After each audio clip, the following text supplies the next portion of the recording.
Welcome back to Music Awesomeness and Stuff with Miss G.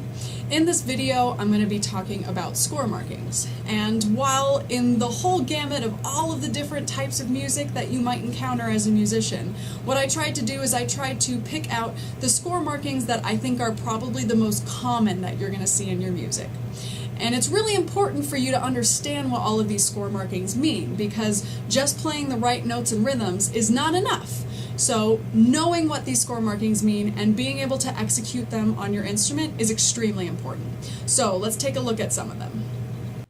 We are going to start our discussion of score markings with articulation markings, and here you find 4 very common articulation markings in music. The first one is a staccato marking, and it is a dot that is going to be printed either above or below the note. And what a staccato marking means is that the note is going to be shorter than the actual printed value of the note. So think either short or separated from the notes that are around it. The second marking that you're going to see is called a tenuto marking, and just like what it looks like, it indicates that you play the note full value, or connected and long compared to the notes that are not marked with the tenuto marking.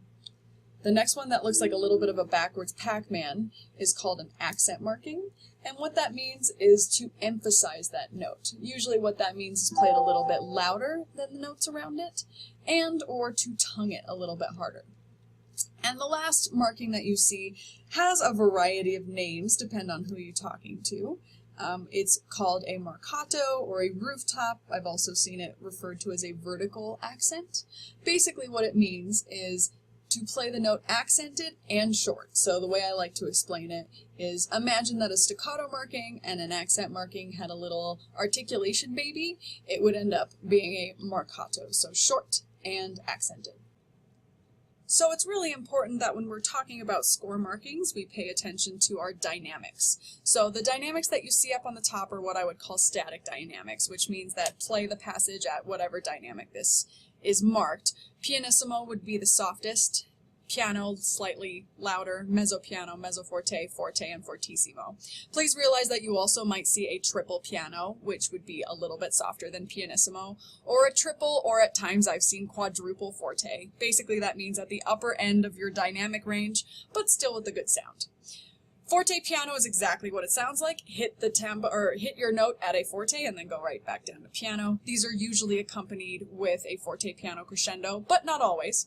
A sforzando, the way I'd like to describe it, is like an accent on steroids, or with sudden emphasis.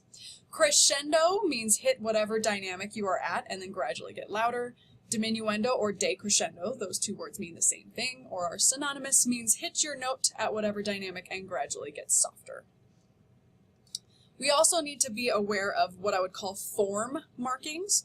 So when you see a DC, it stands for da capo, and it means go back to the beginning of the piece. If you think a cap that you put on your head, back to the top, sometimes that helps. A DS stands for dal segno, which means go back to the sign. The sign's going to look like this. And fine means the end. So usually you'll see a DC al fine or a DS al fine. So DC al fine would mean go back to the top, da capo, end at your fine. DS al fine would mean go back to the sign, wherever this is printed, and stop at your fine. Or you might see go to your coda. The coda sign looks like this. So you would see a DC al coda, which means go back to the top of the piece, and then when you see 2 coda, you jump to the coda, which is usually printed at the end of the music. Or a DS al coda would mean dal segno, go back to the sign, and then skip to your coda wherever you see this sign. Here you will see 2 more common articulation markings, ties and slurs. The difference between a tie and a slur is that a tie is a line that connects 2 of the same note or the same pitch, whereas a slur is a line that connects 2 different pitches. Now, I would like to address something that tends to confuse a lot of people when we're talking about ties and slurs. So look at this example.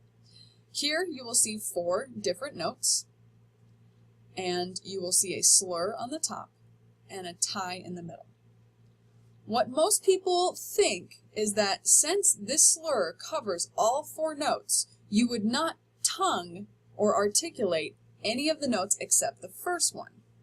However, the rule is that within a slur, if you have 2 of the same pitches right after each other, you would actually rearticulate. So you would tongue this, and you would also tongue this. The only reason that you would not tongue two of the same pitches underneath a slur line is if they are connected by a tie, like they are right here. So if I was playing this, I would tongue this note, I would tongue this note, I would not tongue this note, and I would not tongue this note. Okay, so to reiterate that, underneath a slur, if you have two of the same notes, you actually do rearticulate the second of those notes, unless they are connected by a tie. Going on, this is another common score marking called a trill. What a trill means is to play the note and rapidly alternate between that note and its diatonic upper neighbor. Now, what does diatonic upper neighbor mean? What that means is that you are going to play that note and the note above that note as rapidly as you can in your key signature. So, for example, let's imagine that this example is in treble clef. That would make that note an E. If we are in the key of C, we would have no sharps or flats in our key signature, so we would rapidly alternate between E and F, the upper neighbor. However, if we were in the key of G, which has one sharp, which would be F sharp, our diatonic upper neighbor would now be F sharp, so you would rapidly alternate between that note and F sharp, so E to F sharp. So whatever is in your key signature, the next note above that printed note is the note that you're alternating between. Every so often, you might see a trill sign with a flat or a sharp above that. So, for example, let's assume that this is in treble clef. That would be a printed B. Assuming that we're in the key of C, our diatonic upper neighbor would be C, C natural. So we would be alternating between B and C natural. Now, the reason that the composer printed a sharp sign above that trill is they want you to trill between that note and a sharp or raised upper neighbor. So in this case, it would be B to C sharp. Moving on, this is also another common score marking.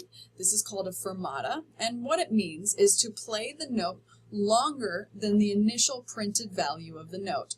Or, if you're playing in an ensemble, that really means watch your director and play however long he or she decides that you are going to play, or the ensemble is going to play. This next marking is often recalled to as railroad tracks, but the official Italian name is caesura, and a caesura basically means to pause. So there's going to be a pause or a silence in the music for however long seems musically appropriate. This right here is called a glissando, and what it means is to play the first note, and then play as many of the pitches between that note and the last note as you can. So it kind of, think of it as a rip. What is important when you're playing glissandos is that you try to fit as many notes in between those two notes as you can, however, still maintaining the integrity of your rhythm. You can do this by going up a scale or going up a chromatic scale, or sometimes even noodling helps. Now we're going into a little bit more of obscure score markings, but you still might see them, so it's important to know what they are and how they work. These are called mordents, and they look like little zigzags printed above the note. Okay? What you see on the top line is what it would be notated as. So you would have a C with an upper mordent and a C with a lower mordent. That bottom line demonstrates how you would play them. So a regular mordent without a line through it means you play that note, play the note above that note in your key signature, your diatonic upper neighbor, and go back to that original note.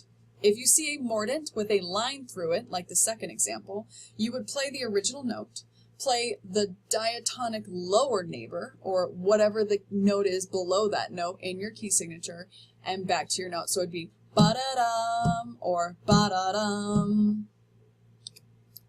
The last one that we're going to talk about is, again, not super common, but something you might see. This is called a turn, and it actually kind of means exactly what it looks like, okay? So on the left, you're going to see it as notated. It's probably not going to be printed in red, but it's going to look like that. What you see on the right is how you would play it. So you're going to play the note above that note, back to that note, the note below that note, back to that note, and then your next pitch. So it would be note, note above, note, note below, note. Just like what it looks like here, going up, going down, and back. So this example, this mordent or the turn is over your C, and then you'd play a D. The turn is over your E, and then you play a B. So this would be note, note above, note, note below, note. So bum ba da da da dum, bum ba da da da dum. So like I said, there are a lot of different score markings that you might encounter in a piece of music. That said, if you know and you memorize all of the score markings that I just talked about in this video, you're off to a pretty good start. And while I think it is not only important for you to understand what those score markings mean for you to do as a musician, but I also think it's really important for you to know the names, because if we're in rehearsal and I say, hey everybody, check out that caesura, or don't forget your da capo al fine, we all know what's going on, and it helps rehearsal go by a lot faster. Thanks for watching. I hope this video has been helpful, and we'll see you next time.